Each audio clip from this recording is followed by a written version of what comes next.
Welcome to From Cover to Code, the Technology Book Club. Join us as we discuss artificial intelligence, DevOps, software development, cloud computing, and more. With your hosts, Angela Andrews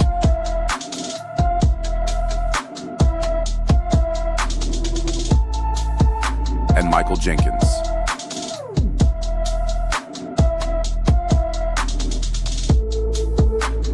The next episode of From Cover to Code starts now.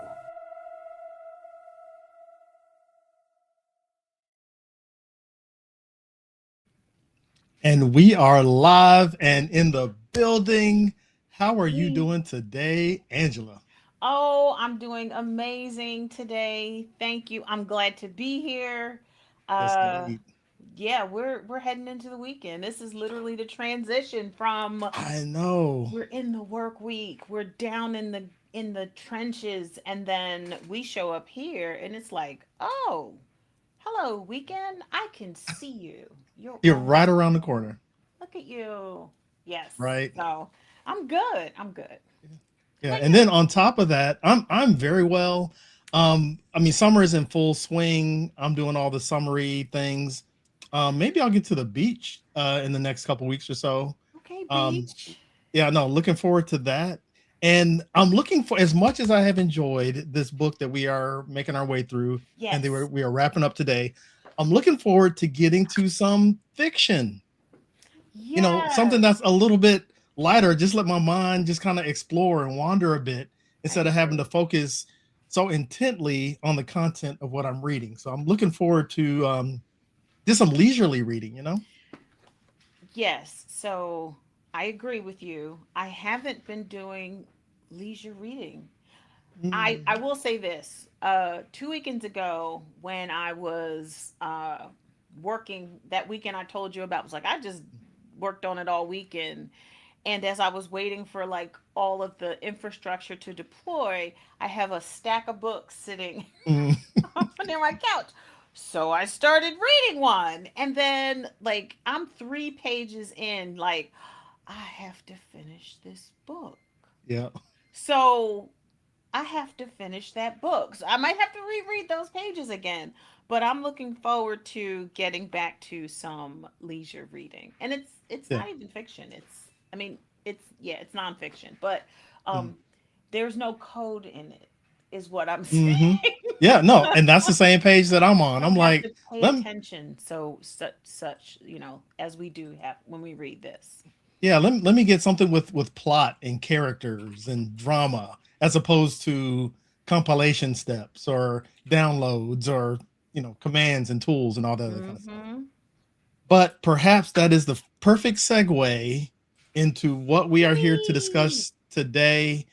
We are wrapping up Terraform Up and Running, the third edition, and perhaps the final one by Yeah. Jim Brikman.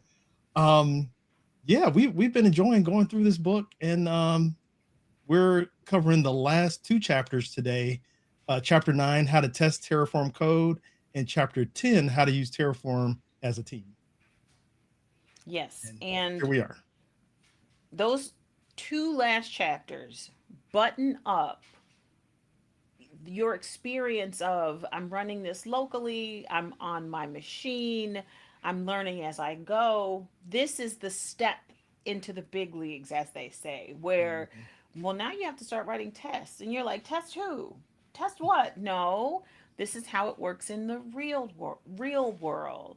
Mhm. And oh, you're working with a team. So there are a lot of behaviors that have to change when you're working locally versus when you're working with another team of developers or another team of engineers. That collaborative process will take over once you had a chance to uh, ingest what this book had to Yeah. offer, and now you're ready to take it to the big leagues. Yeah, no, and completely agree. I appreciate him bringing these two topics. I guess at the time that he did, as opposed to bringing them in earlier in the book, maybe. Yeah, I Because don't think they would have hit right.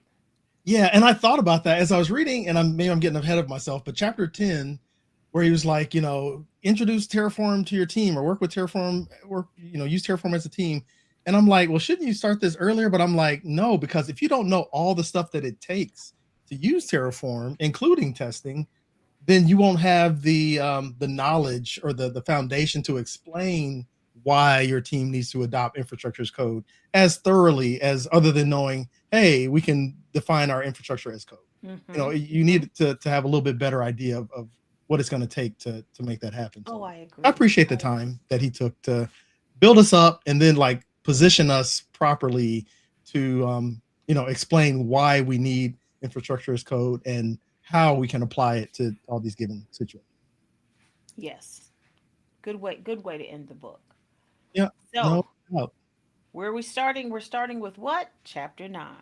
Chapter 9, how to test Terraform code. So, yeah, we went through all the previous chapters, Mhm. getting started, installing the thing, writing some stuff, debugging, deploying, all that. And you know what? You got to write some tests to make sure your stuff actually works. So he kind of takes us through the process, going over manual tests, automated tests, and within automated tests, unit tests, integration tests, and end-to-end tests. So I got some notes and thoughts on all of these particular things, Good. so we can kind of run through. And I'll save a demo for the end after we finish all the Oh, discussion, very good. using some Okay. of the tools that he mentioned. Okay. Let's see. Let's see.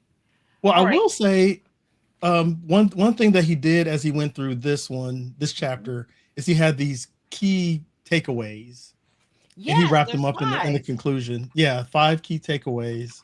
And the first one he brought up under manual testing was when you're testing with Terraform code, you can't use localhost. And his comparison was like when you're building things with other programming languages, you can mock a lot Mm-hmm. of things. It's true. And I agree with what he's saying, but I had a pushback because there are tools like LocalStack, which is kind of like the old school run AWS on your local system. And there's some Mm-hmm. other ones I can't remember. And then the new one that's like really dope. I haven't tried it yet, but it's called Flocy. Flocy.io is Mm-hmm. the domain where it runs AWS, Azure, GCP, and Oracle Cloud locally on your system. And you can point Terraform at these local stacks. And I use that generically, not Mm-hmm. necessarily the tool, and you could test your code against that instead of having to go against the cloud. So I had to kind of push back to say, well, you can kind of use localhost, sir. Maybe it's not Yeah. exactly the same as using like an application localhost, but I still think you can test locally using Terraform. Agreed. And as we will see when we get into chapter 9, you'll see that um, there's testing happening throughout both manual and automated. But the manual testing, we've already been doing that to some Yeah, degree. So yeah, because I mean, and I guess his point was with this is you can't really test Terraform code unless you apply it, and that means deploying resources to the cloud. yeah, now I get that because without, and I don't want to get ahead of our conversation, but without, how do you test? How do you integration test if you don't have Mhm. resources that you've deployed in the cloud and talk and decide and figured out if they can communicate with one another? How do you test the connectivity between the myriad of sources without that? So I get the differentiation. I get that, yeah, local host isn't really a real thing, but I don't think that's a really blanket statement because you've just Mhm. said there are other tools out there that make that possible and you're still Mhm. running them locally. So um, I wanted to mention that, and I wanted to mention the fact that this book was written in what, 2022. Yeah. I think if it was written in 2026, chapter 9 would have been a totally different chapter. Yeah, I didn't I see the agree. word AI in here once. I didn't see Q.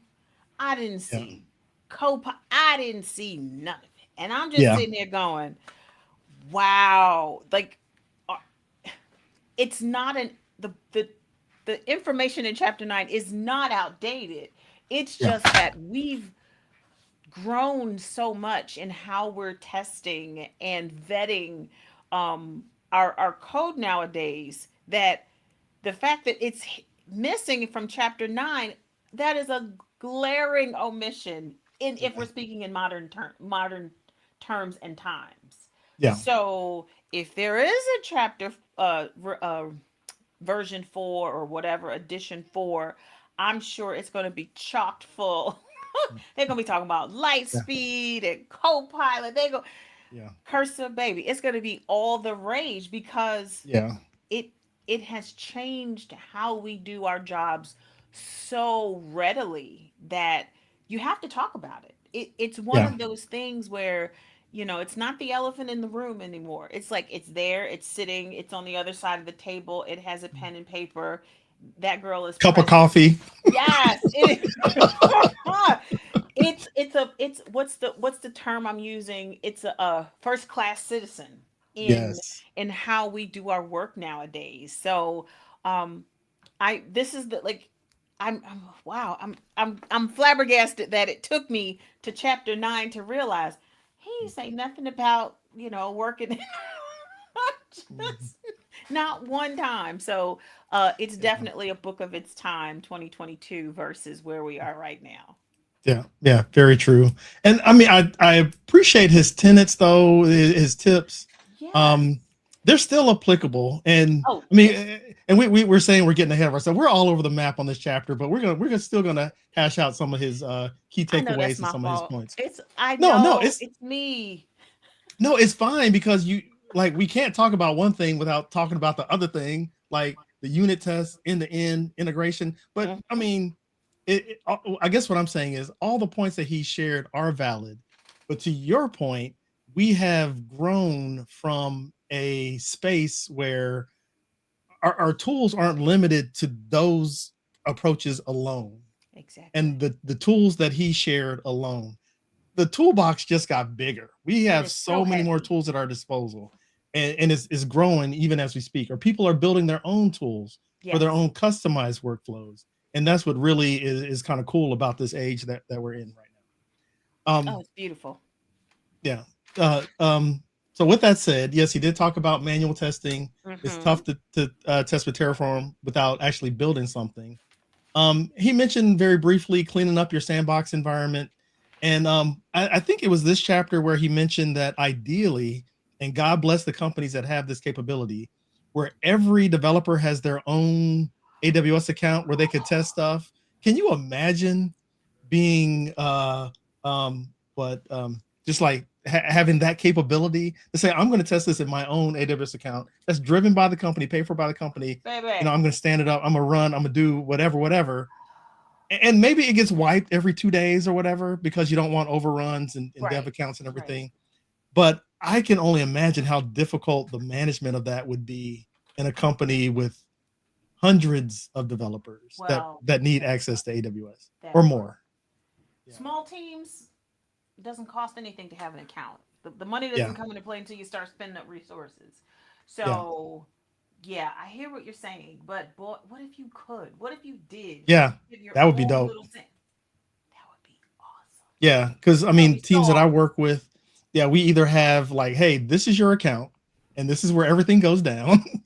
Or if you're lucky, you say, this is production, this is staging, and this is the test account. The test account is Wild West. It's like whatever you want to do in here, it goes. If you clash with somebody, well, hey, that's on you. You got to connect with them and work it out. Yeah, Um, y'all gotta hash it out. That's a you yeah, problem. yeah, exactly. So, yeah, I mean that would be so cool if everybody could follow that, but everybody's not able. I'll just say Yeah, to have yeah. everybody have their own dev account or test account or whatever. But we can dream. Yeah, yes, we can. We can dream. Um, which leads us to the automated test portion where he's Mm-hmm. talking about unit tests. Couple tenets there or key takeaways. You cannot do pure unit testing for Terraform code, and you must namespace all of your resources. I'll just hit the fourth one or key takeaway number 4. I think we kind of learned that we needed namespace stuff earlier in the book. Yeah, we did. Namespace it by environment, namespace it by application, and so on and so forth. But I guess the same thing applies with testing as well. And the example that he gave as to why uh, really rang home when you're dealing with testing, when you're dealing with Hmm. parallel testing. It made perfect sense, because Yeah. if you're of the mind that, oh yeah, everything needs its own namespace, and then you move from testing one at a time to and then you don't make that connection until all you get is a bunch of error messages. It's good that he brought it to the forefront, because if you don't know, like, because it was covered early. But I can see, don't forget this little key piece of information here. It also applies when you're running parallel tests. So And I will say I will testify that I ran into, maybe it was a namespace problem, but like test environment problem, where my and I did a little demo with Terratest, which again I'll share it here in a little bit. But I was realizing, as when Terratest runs, it creates the resources, runs the tests, and destroys them. I was like, baby, bet. I was like, that's great. So now I'm like, let me run my, let me deploy the code. So I ran my code, Terraform apply, it deployed everything. And then I, was running some tests again, Terraform Terratest deploys, but it said no changes. And I'm like, wait a minute, you should be creating it every time. But it was using the same Terraform state that I used for our project. So it's like, hey, so then when it destroyed the thing that I had deployed that was not the test, my quote unquote production environment. So then sure enough, I was like, let me double check this. I did Terraform apply, or to deploy again. And sure enough, it was like, hey, I got to create this from scratch, and it redeployed everything. And I was like, wait a minute. So it turned out that my Terratest and my quote unquote production code were sharing the same state. And I was like, no, this is wrong. well, Yeah. we talked So about I that. had, yeah. So I had to separate them. They're still Yes. in the same repository, but I had to update my tests such that it created its own little separate workspace Mm-hmm. and kept that clean and totally separate from my quote unquote production workspace, where I could, manage long-lived resources instead of having my tests come Gotcha. through, say, oh yeah, you already got this deployed, I don't have to do anything. Oh, by the way, I'm going to delete everything as I wrap up. Yeah. Understood. So again, the idea of having separate spaces to Hmm. perform this type of testing, because it's so destructive, is like A1.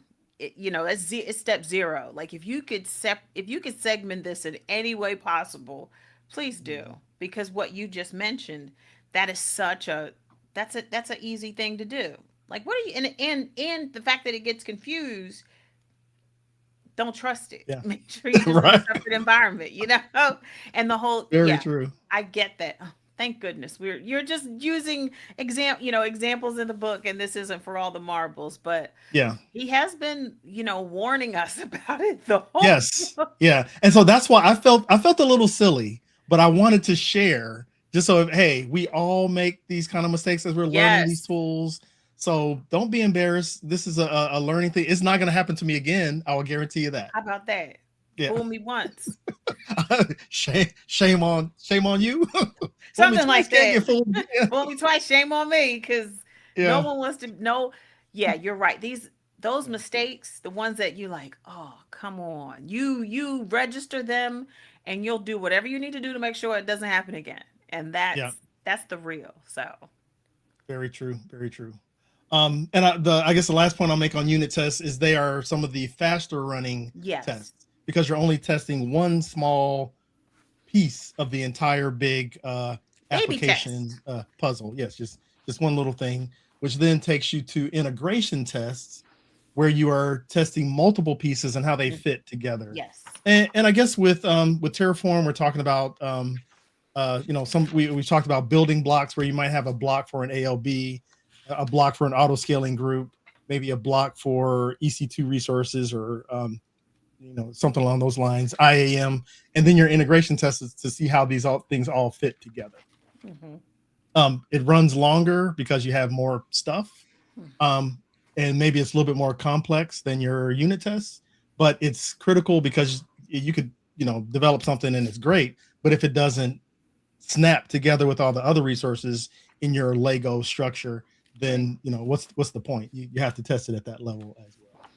And the book does have an integration test example where you're deploying the web server, you're deploying a data source, and Mhm. you're testing, validating that you're validating you get the responses that you expect back. So yes, there's code being deployed. Yes, there are resources being deployed, but that's the point. You want to test to make sure things integrate properly, that things talk to one Mhm. another. So, and in Terratest, it has a myriad of helper methods, like do all the thing and do it'll do exactly what you need it to do.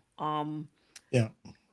I think I wrote a couple of them down, but one, and I don't know if it's in this integration section or if it was back in the unit section, where he was talking about like if you're deploying uh could have been in parallel where everything has like the Mm, same name. You just yeah. deploying all these things with the same name, and then there's this helper that says you can use this something dot unique ID where you can make sure everything has a different Yeah.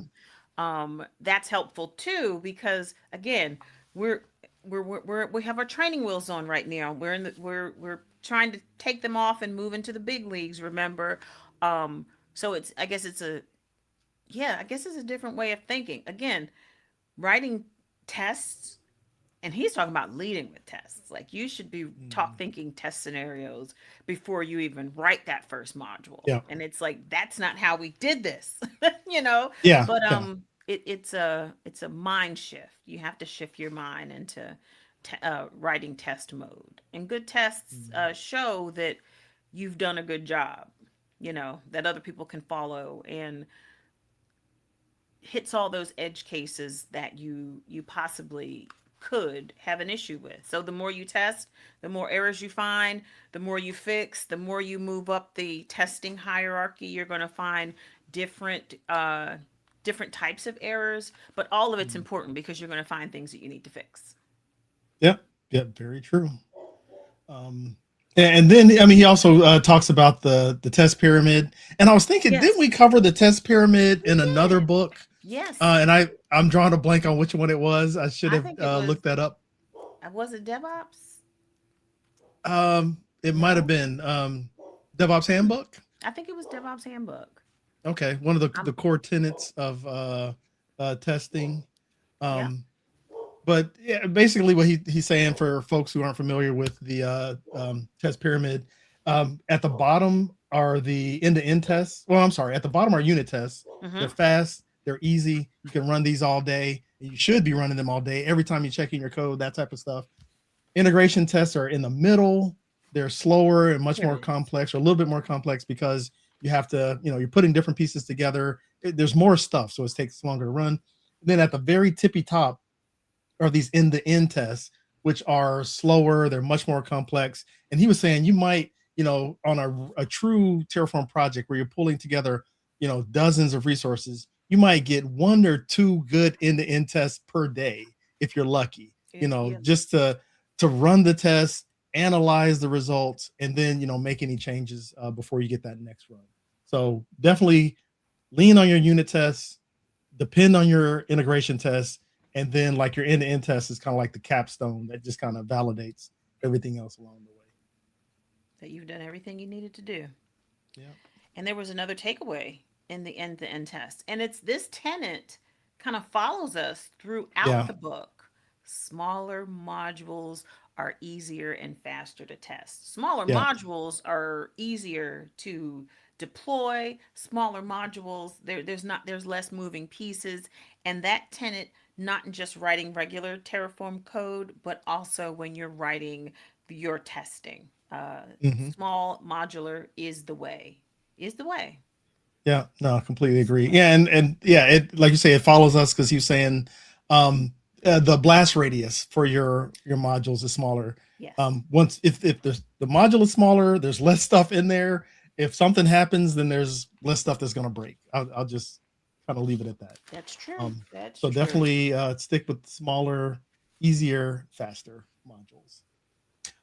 Then he goes into like some other testing approaches: static analysis, plan testing, and server testing. I had Mm-hmm. a couple thoughts on this one. Um, Thoughts? yeah, static analysis. Yeah, you got to use it. And if you're using Terraform Validate, you're already doing some sort of terra or static analysis out of the box without Look having at to us. install any other extra tools. But he goes on to say static analysis is super fast because it's not really executing the code. Mm-hmm. You don't have to authenticate anything. You're not deploying any resources, but it's limited in the types of errors that they can catch because it's just looking at the code itself Right. statically. It's not exercising the code mechanically, for comparison into the term statically. So it's not checking any sort of function of the code. Right. It's just looking at static determination to say if something is wrong based on some rules or something like that. So Right. And then there's also tooling that, what do you call it? TFSec and TFLint that'll help yeah, you enforce said policies. Again, it's not really running anything, but it's looking through your code to understand, like you're doing this linting. You write these policies that are givens. These are yeah, givens. We don't open up ports to the world. We don't um, you know, remove as depending on if it's what which you know uh environment it's in. hmm Yes for SSH if it's test, no for SSH if it's prod. yeah. Tagging, naming and tagging is the bane of a lot of people's existence. Yes, Baby, they getting dinged, getting it. Hey, you're not properly tagging your resources, and that is that is a policy, and it's a easy policy to be able to write into these tools where at the very least I want to make sure that I'm tagging my stuff properly, that I'm making sure I'm closing down access to only things that need it, to other security groups rather than other IPs or ports. No, we're locking things down. So I've never used those two tools or Terrascan actually, but he mentioned specifically TFSec and TFLint on defining your policies as code. So when you check them bad boys in, they're going to be like, ah, they get scanned yeah. straight up. So Yeah. that's again, it's not doing anything, but Mhm. it's sanity checking to make sure Yeah. that you're closing some loopholes and finding those little bugs. Yeah. Yeah. Terraform Validate out of the box. Any workflow that I'm doing with Terraform, I try to put that very like Terraform init, Terraform FMT or Terraform format to make sure the code Mm-hmm. is formatted properly, followed almost immediately by Terraform Validate just to check the Yes, code out. If it passes 100%. that, then you can have some confidence. Again, it's not going to catch all these funky errors, but it's going to give you a little bit more confidence in your code validity. TF6, TFSec, TFLint. I have used those. Shout out to them. TFLint is another one that I use locally. I don't think I've put that in pipelines just because it's another dependency, but it's Mm-hmm. something that I can use locally to just like lint my code really quickly before I check it in. Terrascan, I have not used Terrascan either, but Okay. sounds like a pretty cool tool as Next. The well. next. I'm sorry, plan testing. Yes. Yeah. So run Terraform plan and analyze the plan output. So we kind of do this visually, I thought, Mm-hmm. like, because The you first. should be looking at your plan to see what your plan is about to do before you apply it. Because if you expect zero changes, zero deletions, and something pops up, and you're like, oh, wait a minute, this plan is not valid, then you've just done plan testing. How But about there are this? tools that can help you out with that as well. And what was plan testing is also checks your syntax, and it takes it a step further, which is what uh static analysis doesn't do. Mhm. It takes it a step further because actually making API calls, Yes. right? If Yeah. you're going to do a plan, it's reaching out to make sure that it can at least one make those API calls, and it has the ability to create those resources. Hence the stuff that you get back in your plan. So definitely Mhm. review that plan because like your example was I'm expecting something and it's not here, or I'm not expecting this, but this is happening. You review Mhm. your plan and see what it's up to. See what it's up to. Yeah. Then they have other Yeah. tools And for it too. yeah, he mentioned the tools Terratest. I had not used Terratest, so I was excited to kind of take that for a run. Open Policy Agent, which is a general purpose policy engine. I guess you can apply that to your Terraform as Hmm. well. HashiCorp Sentinel, which is a policy as code for enterprise. And then Checkoff, which I have used, which is policy as code for everyone. And then Terraform Compliance, which I wasn't familiar with, which is a behavior driven development test framework Mm, for Terraform. So okay. lots of options there for Hadn't heard your of that plan one testing either. as well. Yeah. Interesting. Yeah, and he gave some of their. I didn't put the weaknesses, and I didn't note any weaknesses, but they're fast, not as fast as unit or integration tests. They're somewhat easy to use. They're stable. They're going to be less flaky than some of your integration tests. That's one thing we didn't mention with integration and end-to-end testing. You're sort of at the you're beholden to the API that you're integrating with. So you may have outages, for example, while you're testing, which can cause a failure, but it's not because your code is bad. It's just, US East 1 went down, Yeah, there's while you were nothing testing to or do something about like that. that. Yeah. Or your load balancer came up, but the DNS didn't register within 30 or 40 seconds. So your test failed because it timed out or something like that. Plan testing is less flaky than some of those things. Hmm. Um, but it's more stable than those.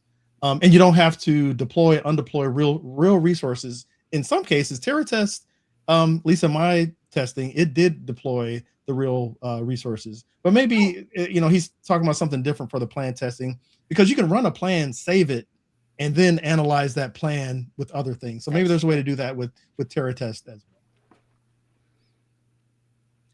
And the last one for under other testing approaches was server testing, tools that are focused on testing your servers Hmm. to make sure that they've been properly configured. Um, I appreciate his inclusion of this, but I would have hoped for something that was a little bit more robust as opposed to just focusing on a server. He mentioned Inspect, which I've used, and it's not limited to just servers. You could test a lot of stuff with Inspect, even down to like policies and other Okay. things. Okay.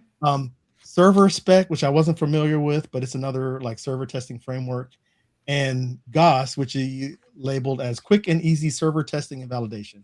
Not familiar with that one either. But Okay. if you're deploying servers with Terraform and you've got your servers up and running and you want to use these tools, then they are available for you.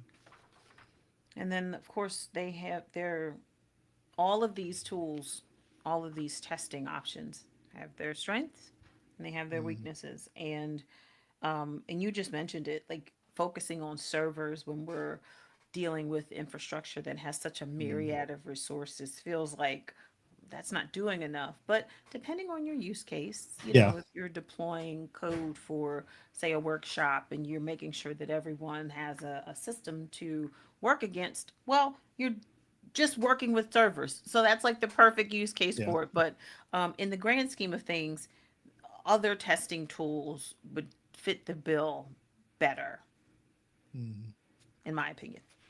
yeah, yeah. No, I completely agree. And then, I mean, he goes on to wrap up the chapter in the conclusion with his key takeaways. When you're testing Terraform code, you can't use localhost. Hmm. Yeah, kind of push back on that. Maybe Yeah. you can use local stack, Flocy, something like that. You cannot do pure unit testing for Terraform code because you got to deploy some stuff. Yes. That's kind of a given.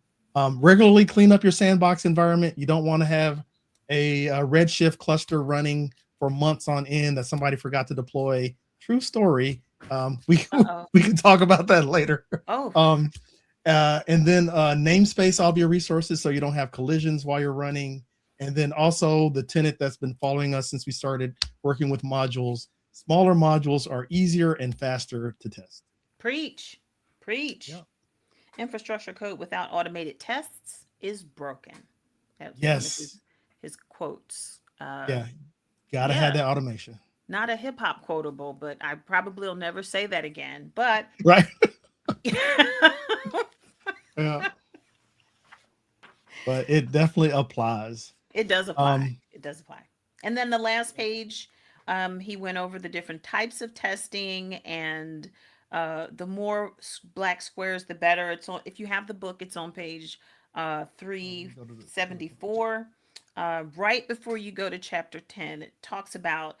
It goes from the fast to run, how expensive, how reliable, does it do syntax checking, is it checking against policies, does it check your servers working? Does it check other infrastructure? Mm, Does it make sure all of your infrastructure works together? So it's on this scale of which we just discussed all of the different types of testing techniques and what you get out of each of them using this rubric that he has right here. So that is chapter 9. We've put that in the books. We're going to close chapter 9 and mhm. move on to chapter 10. Chapter 10. And I will say, before we jump to chapter 10, I know Yes. we kind of did our welcome, but we did not welcome the people who are joining Oh, us for this discussion. I was honey, just we're in the realizing that. last stretch. That's all I that know. is. That's just rude. That is I rude, charging know. to our heads, not to our hearts. I know. Please forgive us for that. Thank you so much for joining us Thank live. you. Thank you for joining us on the replay, the podcast, LinkedIn, YouTube, MySpace, MySpace, Facebook, Instagram, wherever you are Mastodon, joining where us. are Yeah, you? I know your flip phone, Blue Sky, We will wherever you. spill. Where my Hey, spill people at? Like, I, thank you, yeah, a thank you. spill. I forgot about spill. Yeah, thank you for joining us on your iPod. Your Zoom, wherever you are listening to us. Man, we really, really appreciate you for joining us. Do Thank you so much for being here. we do? All right. With that said, again, we're You so said appreciative. iPod, and I had to say, You got one. See, well, okay. Turn it over. Does it have the Apple logo on the back? yeah. Yeah. So I saw, and this is like a total sidebar, but thank you for sharing this. Hmm. Somebody did a video where they were talking about the iPod Mini, The and they shuffle. held it up. Yeah, in such a that's the shuffle. Yeah. Okay. Somebody was holding up in such a way that when I looked at it first, like the little screenshot that they show Hmm. you on a LinkedIn video, it Yeah. looked like a miniaturized Mac laptop, like a M1 Mac.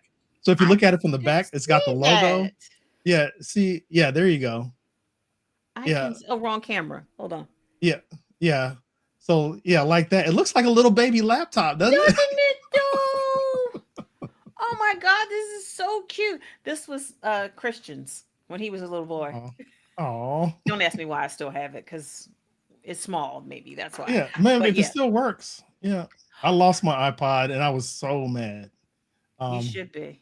yeah, I left it on a plane, like in a seat back pocket. Yeah, I was very upset, very upset. All right. But I was about to tell you my I lost iPad story, but I recovered it. But that's a whole nother oh, story. praise God. I Yeah. wish we still had iPods. Mhm. Music and nothing but the music. So help Yes. you God. I would Yeah. well, Daryl still has his. I would kill to have an iPod right now that wasn't Hmm. attached to my phone that has, Yeah. two FA and alerts, and I would love to have just an iPod. Yeah. And then when you're offline, you're offline. It's like if Baby, you listen to the music you downloaded, you know, boy, y'all play don't the know how games that good are we had it. local. Yes. Yeah. Don't worry about Wi-Fi. Don't worry about being online. You Just ain't no Wi-Fi. Your music's yeah, right in your walk with pocket. what you got. Yeah. You downloaded the album, listen to it again on When we used to shuffle. listen to whole albums. Boy, that was Yeah. an aside. Yes, it was definitely an aside. Okay, bringing us back, chapter 10, how to use Terraform as a team. Now, and I think I mentioned this at the start of our discussion. I thought this chapter might have been warranted earlier in the book, Hmm. but I appreciated this being probably the last thing because now at this point, we've gone through all the stages of building out a project using Terraform. And if you followed his tenets, you've done the practice, you're a sage with the benefits of Terraform and how to apply it. So now you can go to your master, not your master. Why did I Go say forth master? and code. Yeah, you can go to your boss and say, "Hey, I learned this tool and I think we should apply it. We got these problems, and I think here's a Now, solution." I'm going to put my solution architect hat on, Yes, please. where when you are attempting to talk someone into buying a new product, right? The best way, and he mentioned it in this book, and I was like, oh good God, this sounds like my life, how my life used to be, where you really are, you're listening to their problem, right? You're listening, you're actively listening, you're asking questions, and then the way you present your product is, well, we're going to solve this problem for you. We're going to solve this problem for you. We're not selling widgets and bits and bytes. No, we're selling a solution to a problem that you have. So the in the book they actually talked about this. I was so psyched when I heard it, focusing on the benefits, not all the razzle dazzle, because there's tons of razzle dazzle in Terraform.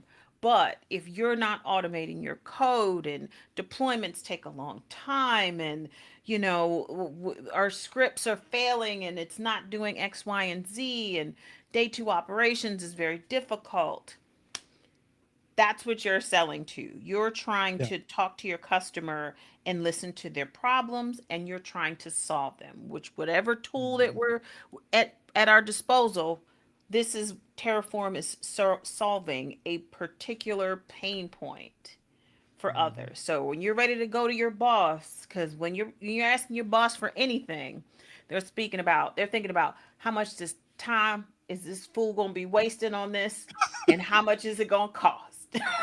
Yes. Yeah, and that's what I put in my notes, because he said, or at least in my notes, I say your manager sees the cost of adopting infrastructure as code as Mhm. a skills gap. So now people need to train up; they got to learn something Yes. new. So that's going to slow them down. It's the new tools, like are they going to have to get One more. licenses? Do they have to get approval? Does it require change management? All this other type of stuff. And then also for your team, it's a change in mindset, because they're used to going to the console. They're used to like logging into something, making the changes, and then bouncing. They're good. They fixed it. It works. But Hmm. now they have to download the repo. They have to have that tool set squared away on their system. They got to Hmm. make that change. They got to check in the code. CI/CD runs. It does something. Maybe they don't have access to see those logs or whatever, and then the change that they could have done in the console with the click, click, click, then that change is applied. But they now have to go through all these different steps. And the last thing from your boss's view is the opportunity cost, as you mentioned, is like, what is it gonna cost the team to spend time learning infrastructure as code, migrating to infrastructure as code, compared to the other things that they could be working on or they Right. already have in flight, those type of things. So Right. definitely an opportunity cost involved with adopting And that's infrastructure as real. code. That's real. Yeah, yeah. Okay, but So he gives but us some tips yes. on how to overcome these things. And the first one, this has been one of my tenets for years, when I'm uh, doing cloud migrations, Hmm. is to work incrementally. Basically, start small and then build up from there, like snowball effect or Hmm. strangler fig effect. You got Or to, strangler fig. Yeah. Low hanging fruit. yeah, low hanging fruit. Yes, Yes. that's even more applicable, because you don't want to boil the ocean. Ooh, You don't want child. to say we're going to take our entire company and switch over to infrastructure as code next week. And you It's not won't going to see, happen. right, you will not reap the benefits you think you will. Remember in a previous chapter when we were talking about how long do you think it takes to do Yes. X? Those costs are never, it's never what we think. Oh, I can, of course I can do this in 2 weeks, no problem. No. Yeah. The real part of what this book is saying is that you you need to have a win. You need to pile up Mhm. your little wins, right? And then people see your wins. And then you can talk about your wins. And then when people see wins, they're more invested. They're like, "Oh, this is really cool. We were having this problem. You solved it. I'd like to figure out how you solved it so it can help me solve my problems." And that helps with adoption. That helps with changing culture. But that small little tiny incremental change that you work, and you just do these little bits and pieces, get your wins where you can get them, right? Mhm. And like you said, don't boil the ocean. You cannot, and nor should you, take the entire baby and the bathwater and throw it up in AWS. You should not do that. It's Yes. messy. Don't do. Yeah, no doubt, no doubt. And that's pretty much the lesson that I learned when I first started using infrastructure as code, Terraform specifically, is like, hey, we have all these services that are in a data center. They're running on, these long-lived servers, and we want to Mm-hmm. migrate to the cloud for elasticity and flexibility. Okay, well, let's start with the most underused application. Like, how many, Right. which one has the most request? Oh, this one gets hundreds of thousands of requests per day. Okay, put that one on the back No, burner. no, no. We're not Show, touching that. yeah, We're not touching show me that the yet. one gets like 5 or 6 requests a day. An It hour, is. whatever. What's the smallest? Okay, that one. We'll start with that one. We'll start with the front end and get that moved over. It's still pointing to the database and back end on the data center. Okay, Mm-hmm. now let's move the back end over. Okay, now that's there. Now, hard part, let's move that database over. We're going to take an outage. We're going to move it over. Whew, we got the code. We're good. We did the migration and we're good. Yes. Document that, lessons learned, best practices, all that. Okay, now let's go up the Next. mountain. Yeah, to the next. And then by the time you get to that one, the premier application that everybody's dependent on, That's you not have on all these AIX. specs. Not that one. Yeah, it's still in the data center. It's still running over there, but you have all this experience now Yes. and reference architectures, and best practices. Everything's documented. It's easy, and people are like, oh yeah, go ahead and move it. Yeah, when are you gonna do that? Tuesday? You've Okay, cool. proven It's fine. you've Yeah. you've proven that this would work, and your success is literally that's your calling card. That's like, this is what Yes. I did, and I can do this for you. So for Yeah. this next app, for this next database, for this next whatever, again, we're going to beat you over the head with it. Yeah. Work incrementally. Incrementally. Yeah. Work Yeah. incrementally. For sure. Okay, and then the next point he says is give your team the time to learn. Oh yeah. Define a more systematic, repeatable, automated workflow for how deployments happen. Mhm. And this is, I just added this note to use pipelines out of the gate, because I think he mentioned later on in his workflow, he talked about running the code locally, but then also using a like, as you submit your changes, there's a CI server that applies the changes, and that's the only one that's applying these changes into the Mm, production environment. If you can do that out of the gate day one as a that's team, impressive. yeah, if you're doing it by yourself, okay, you got to do what you got to do. But if you're doing it with a team, you're going to minimize so many problems or eliminate so many problems, because people's laptops, workstations, whatever, they're different. Yes. Windows, Mac OS, different versions of Mac OS, It works different on my versions of machine. Terraform. Yeah, it works on my machine. Well, don't work on mine. But if you say, hey, all you need is Git and this version of Terraform, Hello. make sure you validate locally and then push it up to this server, use Git, and the server is going to take care of everything One else. stop shop. It's a one stop Exactly. shop. Right. Yeah, the more you can do that, the better. That's Um, interesting, because I never I'm thinking you do things locally. That's how you want to test your POCs out. But to your point, get that CIS, get that pipeline in there soon. So that literally becomes part of your workflow. So yeah, you're not worried, like you said, I'm not worried about what somebody else is running.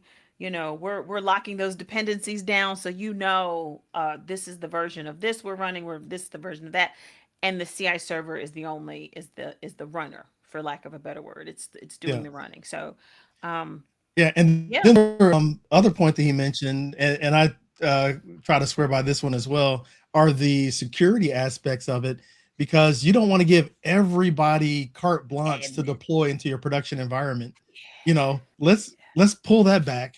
Everybody can deploy to maybe the staging test. That's fine, but only Hmm. this CI server, which it makes it kind of a honeypot, sure, but it's got the permission to deploy the changes that we want to apply to our production Agreed. environment. Agreed.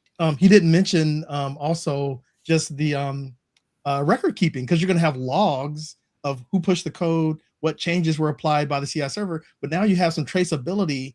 Yes. Hey, something broke. Well, okay, who pushed it? Oh, the CI server pushed it. Okay, who pushed the code? What's the commit hash? Okay, now you can, like, you have this trace back to the code that caused the outage, or big change, or whatever it was. Hmm. But that's another benefit as well of using a single point of push, a single point of A thing apply. for We'll push. call it. Yeah.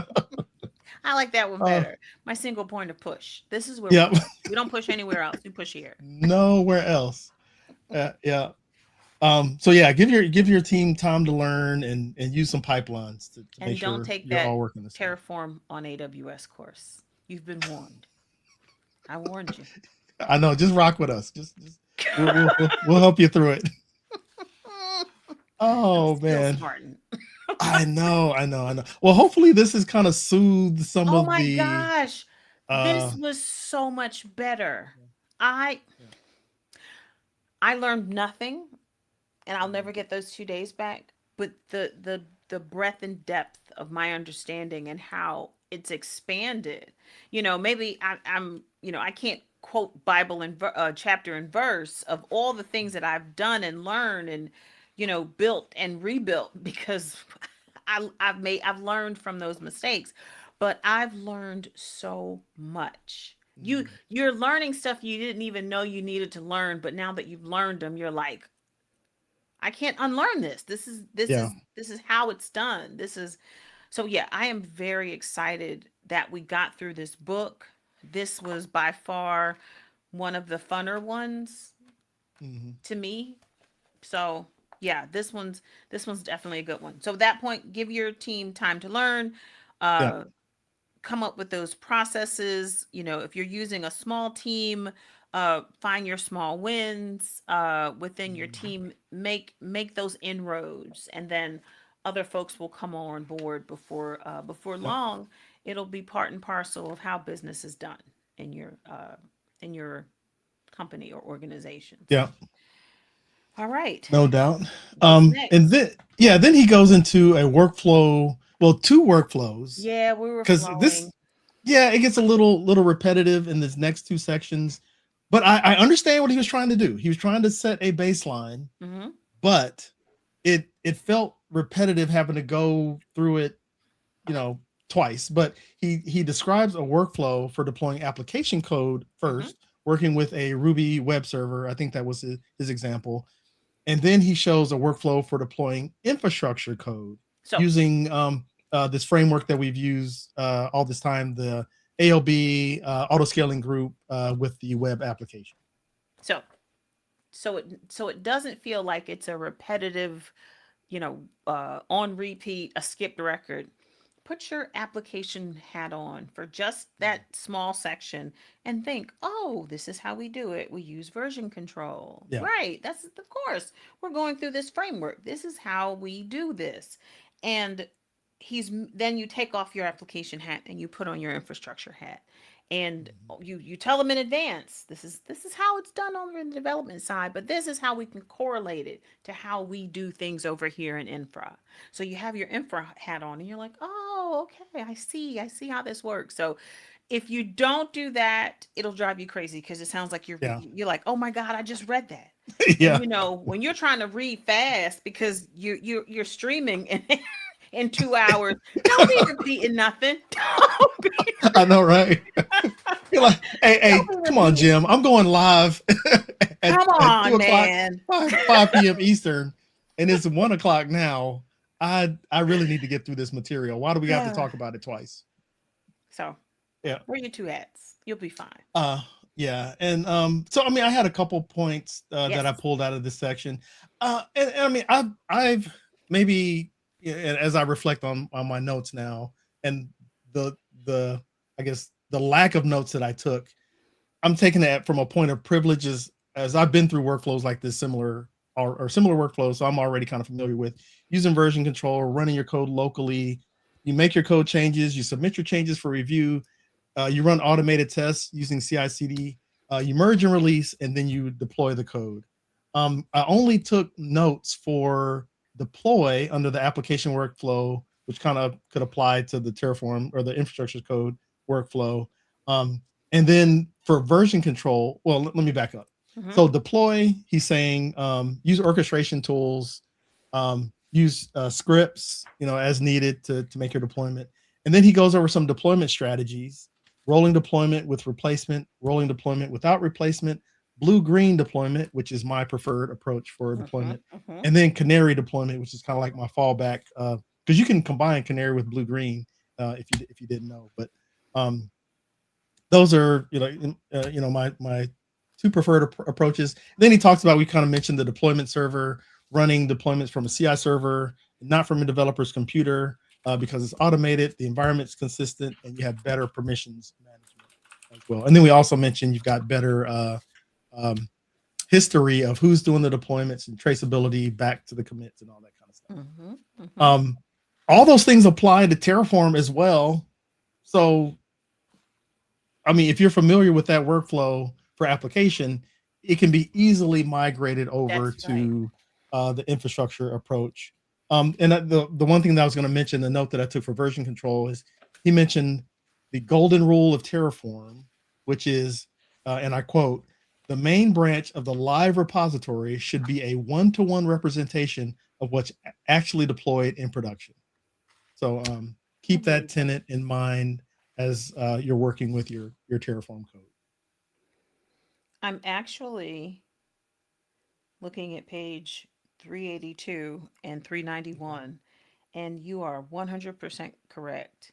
That workflow is bar for bar the the exact same. Not one missing out of the other. The correlation is one to one on those behaviors in that work in those two workflows. Um, yeah, and I did And see the golden rule in here, the golden rule of Terraform. Um, yeah, so break it down. He does go over that sentence and what he meant by it. So we should learn more about the gold standard. yeah. And even to your point, as far as like the familiarity or the similarity of these Mhm. workflows, page 413, he's got a table where he shows it yet again how these workflows are very similar. You're using Git, he shows, I guess, the commands you would run for this Ruby thing, the Mhm. comparable commands that you would run for Terraform and so forth. Just to bring it home again, like Yes. if you've developed an application and you follow this type of workflow, which, if you're have worked with software, you've probably seen this workflow before. It's nothing new for infrastructure as code. Maybe the commands are a little bit different. Maybe your artifacts are a little bit different, but you're still following this same best practice of using version control, testing locally, using a review cycle, and then automating your tests with CI, using some sort of release strategy, and then deploying your code, with purpose, so you're not just kind of willy nilly with it. Yeah, it's a best practice. Mhm. Yeah. It was And good. then, I mean, that pretty much wraps things up and brings the book to a very pleasant close. Like I to your point, this book was fun. I enjoyed reading it and working through most of the problems. some of them some of them were a mess. Some of them were a mess, and I Oh, had to go off on my own tangent just to yeah. learn whatever the concept was without having to copy and paste and Yeah. work with whatever code he offered. But Uh, I appreciate you, Jim, sir. Thank you, I'll give you the Jim. salute for Thank you, Terraform Jim. up and running, third edition. Really, really enjoyed it. Yeah, out of the gate. Yeah, it was great. I really appreciate the opportunity to read this book in its latest form. This is one of the Bibles. Basically, it's like Yeah, Kubernetes up and running. You know how people yeah, that book is that it's definitely like the Bible. You go to it. This is to me is the Bible for Terraform, and it's a great starting block on your journey to automation. Infrastructure is code. yeah. It is automation, but it's specifically infrastructure is code. So I enjoyed it. Yeah, indeed. And before we bounce, I mean, I know we're coming to close. I did have a quick demo. Well, we So want to hear that demo. Let's yeah, I'm gonna, hopefully you're so seeing my set it up screen for us. now. Set it up for Uh, us. yeah. So this is and let me even go back in this code here, in my repo. It's a very, very simple application. It's a hello world Lambda function.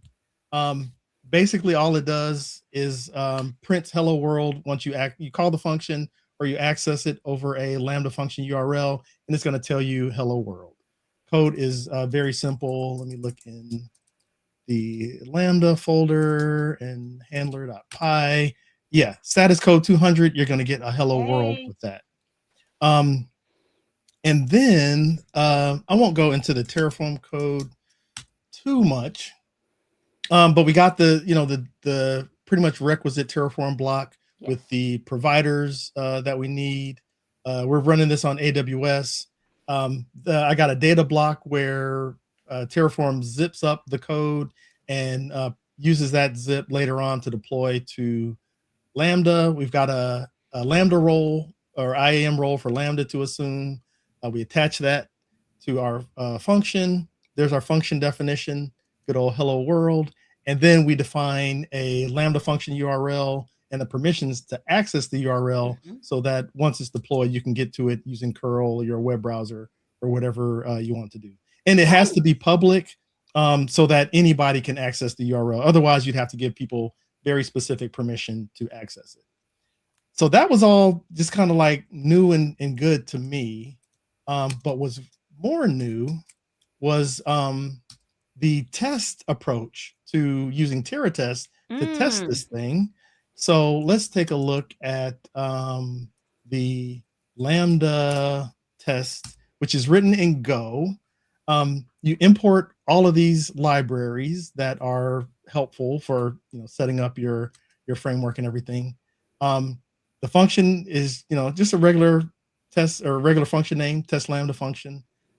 This is, if you join us in the earlier discussion, this is where I had to copy the code from the root of the repository into a temp directory, so that because I didn't make a bucket for this state. I'm just keeping the state locally. Gotcha. And maybe that was part of my problem. But I was having problems with the test deleting my production resources, so I just made a separate copy of it so it was clean. And now the test used this temporary directory to run. It sets up some options and it actually reads those from the Terraform directory with all of the the providers and the variables and all that kind of stuff. And one thing he mentioned in the book, Benefits of Terratest, is that once it deploys stuff, it'll clean everything up at the end of the run. So regardless of what happens, so if your tests fail or something funky happens, you'll still get this destroy at the end of your tests. They combine the init and apply step, so it kind of does that out of the box. It's going to initialize the directory, download everything that it needs, apply it to deploy it to the cloud. Let's see, it gets from the outputs, it gets the function name and it gets the function URL, and these are used in the tests later on. So the first test is it checks to make sure that the deployed function has the name that you gave it. The next one, and I just kind of scroll past it a little bit, it actually invokes the function and checks to make sure it gets the hello world. And then it also does a Lambda client invoke using the URL to make sure that it's actually given that hello world from the from the web access as well. So it basically does two tests on it to make sure that it's working the way it's supposed to. And then it cleans up when it's all done.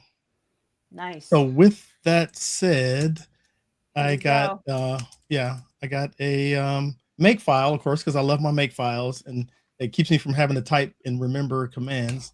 So I'll just run make test and it starts everything. It's a lot of logging. I want it to be verbose as possible. So if something broke, I could, see the output from the test framework, but installs everything that it needs to install, initializes the Terraform environment, then it starts running the tests, or actually starts deploying the function. That takes maybe 20 or 30 seconds to run. So I'm just going to highlight one line here. You see here is creating the Lambda function. It's creating the IAM role attachment. After 10 seconds, it's still creating, but it finally gets done. And then very quickly, and as it scrolls past the screen, I'll see if I can catch it. It runs these tests that we saw in the code, invoke SDK, invoke function URL. And at the very end of the test, I'll scroll past all this good stuff. It destroys all the resources. And so the You don't have to worry about those resources sitting out there running unnecessarily. It's all done. And then it lets you know the status of each test. Hey, these tests Awesome. passed. And the final word, which is probably, after your screen is scrolled, this is really what you want to see. Did my test pass? Yes, everything was okay. This entire test suite has passed successfully. So I thought it was kind of cool to see that. And I'll go back to the code. This was a little unfamiliar to me, just looking at Go code as sort of a test framework. But I thought about it. If you are a developer that already knows Go or C or C++ or whatever, and you're coming into infrastructure as code, this approach might be more familiar to you than the Terraform itself. So yeah, you may be looking at this and be like, yeah, I can do this. This is... One question.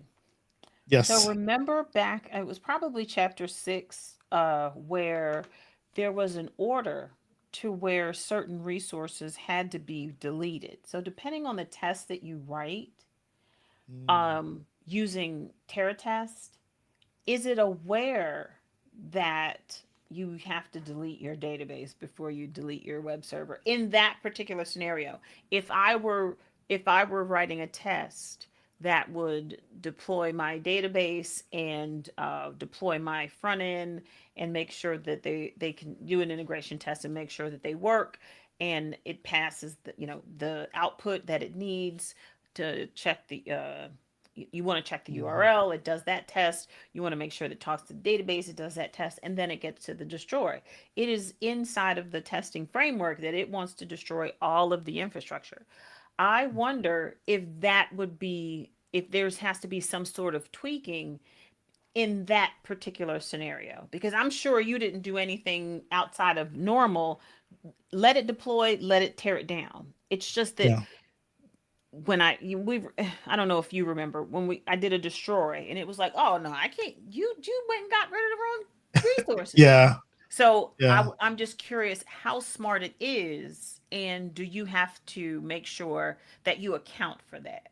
And I don't know enough about Terratest to say one way or the other, but you didn't run into it because you don't have a backend that you're worried about in this scenario. This is a very very simple example. So I would say to you, great question.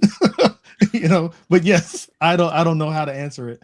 That's okay. I just do the defer, destroy, and I imagine it's running in the background. It's running Terraform apply destroy auto approve.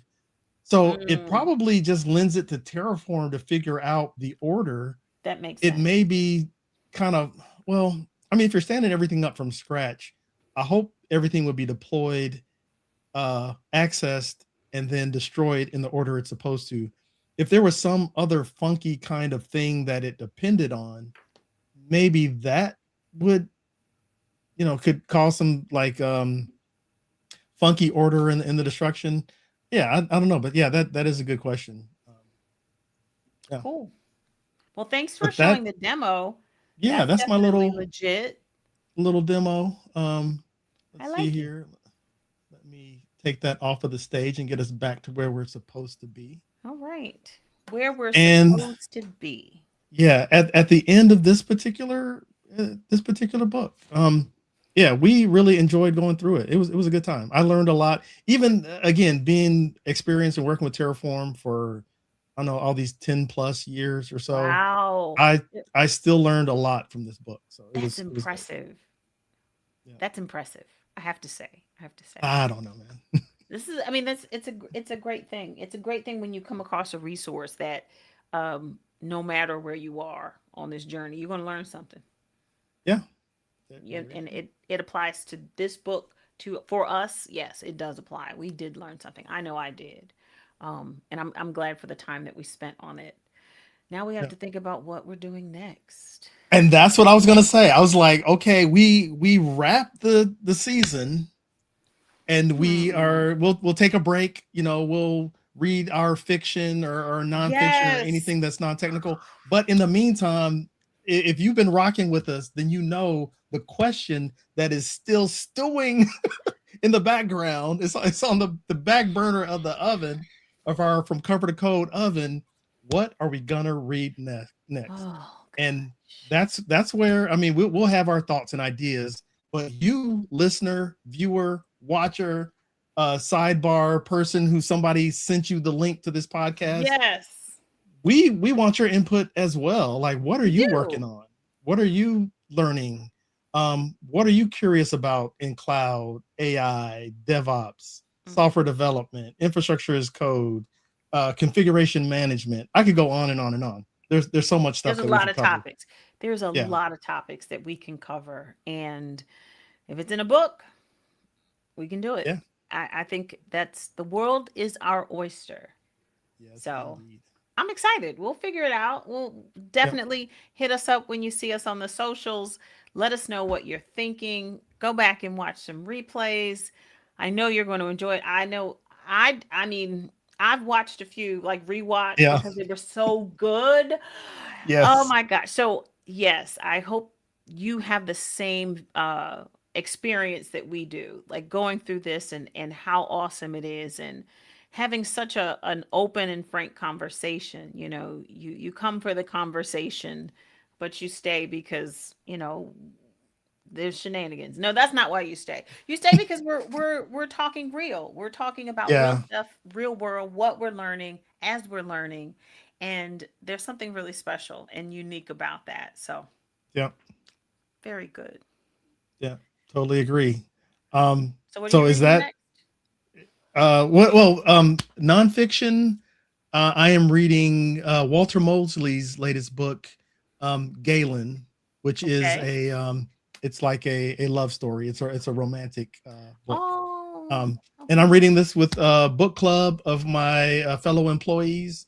Very And I'm nice. glad that we wrapped up Terraform up and running because we're gonna meet to talk about Galen in like the next couple of weeks, and I'm behind. Yes. I got to get caught up. So Okay. now I can Okay. focus on reading that book and be preparing for that discussion as well. Oh, So, wonderful. Oh, I'm so happy for you. So the next book, yeah. I think I'm taking a book with me on vacation, and the book that Okay. I started reading while I was sitting on the couch, How to Hide an Empire: A History of the Greater United States. Now, should I Wow. be reading something like that on vacation? Don't worry, because I have another book waiting in the background called We Chase Shadows. So, have you ever heard of the Thursday Murder Club? It was like a TV show or Yes. Yeah. Yeah. I saw that. baby. The I think it's the guy who writes that.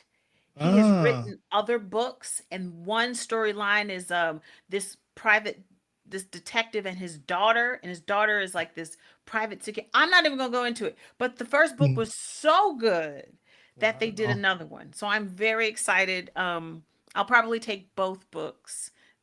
Well, if I take my Kindle, it's like I got all kinds of Yeah. stuff. Yeah. You got a library with you. Yeah, so we're gonna Libby will I will take a visit to Libby and we will be Hmm. downloading tons of things. But I'm excited. I mean, don't get me wrong, I had a blast, but it's time to read something different. It's time to, Yeah. uh, work on my French and read for leisure. No, indeed. Yeah, totally agree. So with that, thank you, friend, for joining us for this episode, for this season, Terraform Up and Running, uh, third edition. It's been real. I had a blast. And I'm looking forward to joining you, Angela, and you, listener, viewer, watcher, friend, in the next season with the next book. Awesome. Yeah. We'll see you See you then. next time. Bye. Bye, y'all.